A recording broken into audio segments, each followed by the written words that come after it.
Waste మాట్లాడి ఏమైతే నువ్వు ఎందుకు పోతా ఆయనతో నాకు పని ఉందన్న మాకు బయటికి పోవాలి మేము బయటికి పోవాలన్నా అంటే మళ్ళీ మాట్లాడుతున్నా మాకు టైం అవుతుందా టైం టు టైం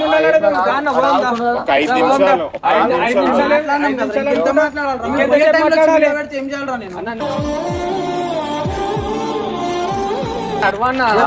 చేతులు అయ్యాక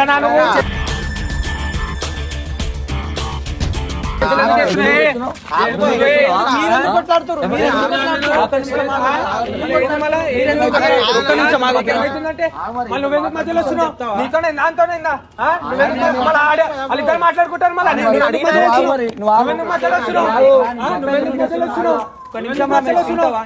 ఇద్దరు మాట్లాడుకోని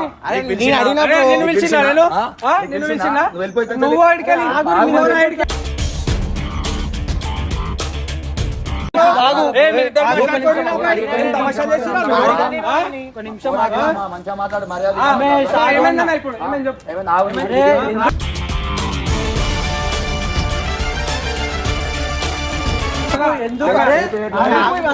ఏమైంది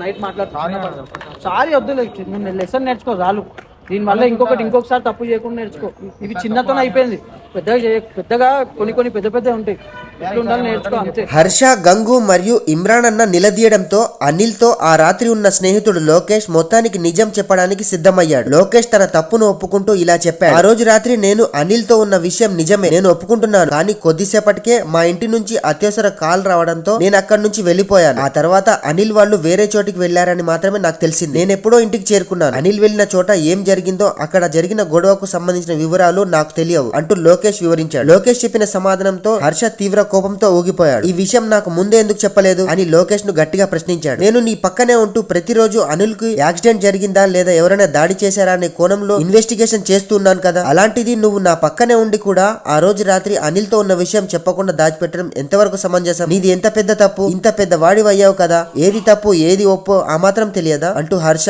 లోకేష్ పై విరుచుకుపడ్డాడు. హర్ష ఆగ్రహాన్ని, పరిస్థితి తీవ్రతను అర్థం చేసుకున్న లోకేష్ తాను ఆ రోజు రాత్రి అనిల్ తో ఉన్న విషయాన్ని హర్షకు చెప్పనందుకు తన తప్పును పూర్తిగా ఒప్పుకున్నాడు. జరిగిన దానికి హర్షకు సారీ చెప్పాడు. లోకేష్ పశ్చాత్తాపాన్ని చూసిన హర్ష శాంతించి లోకేష్ కు గట్టిగా వార్నింగ్ ఇచ్చాడు. మళ్ళీ ఇంకోసారి ఇలాంటి తప్పు చేయకు, జరిగింది ఏదైనా స్నేహితులకు దాచకుండా వెంటనే చెప్పు అని హెచ్చరించాడు. పూర్తి వీడియో పరేషాన్ హర్ష ఛానల్లో ఉంది.